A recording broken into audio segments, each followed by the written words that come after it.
السلام علیکم ورحمۃ اللہ وبرکاتہ۔ حضرت عمر رضی اللہ تعالی عنہ کا بیت المال سے وظیفہ۔ حضرت عمر رضی اللہ تعالی عنہ بھی تجارت کیا کرتے تھے۔ جب خلیفہ بنائے گئے تو بیت المال سے وظیفہ مقرر ہوا۔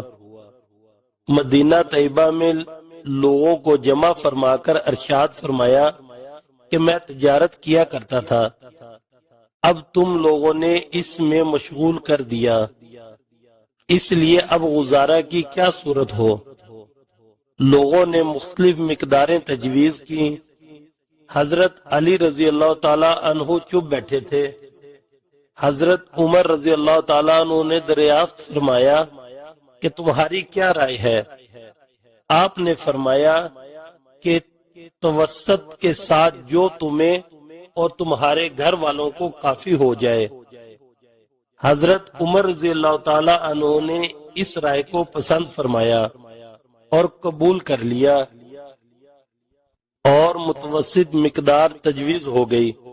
اس کے بعد ایک مرتبہ ایک مجلس میں، جس میں خود حضرت علی، حضرت عثمان، حضرت زبیر، حضرت طلحہ رضی اللہ تعالی عنہم شریک تھے، یہ ذکر آیا کہ حضرت عمر رضی اللہ تعالی عنہ کے وظیفہ میں اضافہ کیا جائے کہ گزر میں تنگی ہوتی ہے، مگر ان سے عرض کرنے کی ہمت نہ ہوئی۔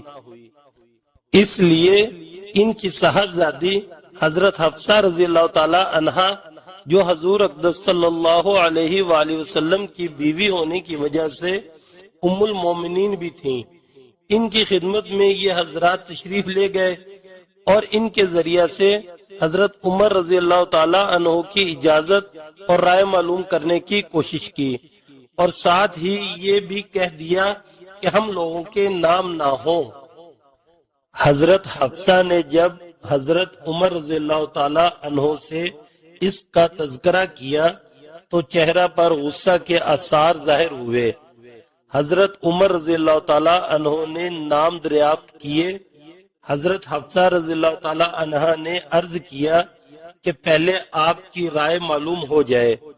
حضرت عمر رضی اللہ تعالی عنہ نے فرمایا کہ مجھے ان کے نام معلوم ہو جاتے تو ان کے چہرے بدل دیتا، یعنی ایسی سزائیں دیتا کہ منہ پر نشان پڑ جاتے۔ تو ہی بتا کہ حضور اقدس صلی اللہ علیہ وسلم کا عمدہ سے عمدہ لباس تیرے گھر میں کیا تھا؟ انہوں نے عرض کیا کہ 2 کپڑے گیروی رنگ کے، جن کو حضور صلی اللہ علیہ وسلم جمعہ کے دن یا کسی وفد کی وجہ سے پہنتے تھے۔ پھر فرمایا کہ کون سا کھانا تیرے ہاں عمدہ سے عمدہ کھایا؟ عرض کیا کہ ہمارا کھانا جو کی روٹی تھی، ہم نے گرم گرم روٹی پر گھی کے ڈبہ سے تلچھٹ الٹ کر اس کو ایک مرتبہ چپڑ دیا تو حضور صلی اللہ علیہ وسلم خود بھی اس کو مزے لے کر نوش فرما رہے تھے اور دوسروں کو بھی کھلاتے تھے۔ فرمایا کون سا بستر عمدہ سے عمدہ ہوتا تھا جو تیرے ہاں بچھاتے تھے؟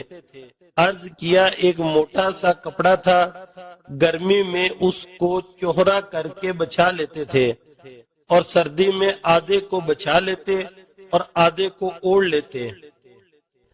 فرمایا حفصہ ان لوگوں تک یہ بات پہنچا دے کہ حضور صلی اللہ علیہ وسلم نے اپنے طرز عمل سے ایک اندازہ مقرر فرما دیا اور امید آخرت پر کفایت فرمائی، میں بھی حضور کا اتباع کروں گا۔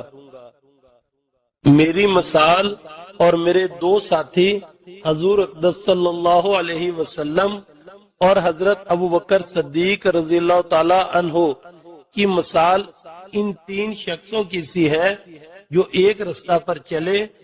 پہلا شخص ایک توشہ لے کر چلا اور مقصد کو پہنچ گیا، دوسرے نے بھی پہلے کا اتباع کیا اور اسی کی طریقہ پر چلا، وہ بھی پہلے کے پاس پہنچ گیا۔ پھر تیسرے شخص نے چلنا شروع کیا، اگر وہ ان دونوں کے طریقہ پر چلے گا تو ان کے ساتھ مل جائے گا، اور اگر ان کے طریقہ کے خلاف چلے گا تو کبھی بھی ان کے ساتھ نہیں مل سکے گا۔ فائدہ، یہ اس شخص کا حال ہے جس سے دنیا کے بادشاہ ڈرتے تھے، کانپتے تھے کہ کس زائدانہ زندگی کے ساتھ عمر گزار دی۔ ایک مرتبہ آپ رضی اللہ تعالی عنہ خطبہ پڑھا رہے تھے اور آپ کی لنگی میں 12 پیوند تھے، جن میں سے ایک چمڑے کا بھی تھا۔ ایک مرتبہ جمعہ کی نماز کے لیے تشریف لانے میں دیر ہوئی تو تشریف لا کر معذرت فرمائی کہ مجھے اپنے کپڑے دھونے میں دیر ہوئی اور ان کپڑوں کے علاوہ اور تھے نہیں۔ ایک مرتبہ حضرت عمر رضی اللہ تعالی عنہ کھانا نوش فرما رہے تھے، غلام نے آ کر عرض کیا کہ عتبہ رضی اللہ تعالی عنہ حاضر ہوئے ہیں۔ آپ نے اندر آنے کی اجازت فرمائی اور کھانے کی تواضع فرمائی۔ وہ شریک ہو گئے تو ایسا موٹا کھانا تھا کہ نگلا نہ گیا۔ انہوں نے عرض کیا کہ چھنے ہوئے آٹے کا کھانا بھی تو ہو سکتا تھا۔ آپ رضی اللہ تعالیٰ عنہ نے فرمایا کیا سب مسلمان میدا کھا سکتے ہیں؟ عرض کیا کہ سب تو نہیں کھا سکتے۔ فرمایا کہ افسوس، تم یہ چاہتے ہو کہ میں اپنی ساری لذتیں دنیا میں ہی ختم کر دوں۔ اس قسم کے سینکڑوں ہزاروں نہیں بلکہ لاکھوں واقعات ان حضرات اکرام کے ہیں۔ دعا ہے اللہ تعالیٰ سے اللہ تعالیٰ ہمیں بھی صحابہ کرام کی زندگی پر چلنے کی توفیق عطا فرمائے، آمین ثم آمین۔ السلام علیکم ورحمۃ اللہ وبرکاتہ۔ اگر میری یہ کوشش میرے سننے والوں کو پسند آئے تو پلیز لائک کیجئے گا، کمنٹس کیجئے گا اور صدقہ جاریہ کے لیے شیئر بھی کیجئے گا۔ یاد رہے، الفاظ آپ کی شخصیت کی پہچان ہوتے ہیں۔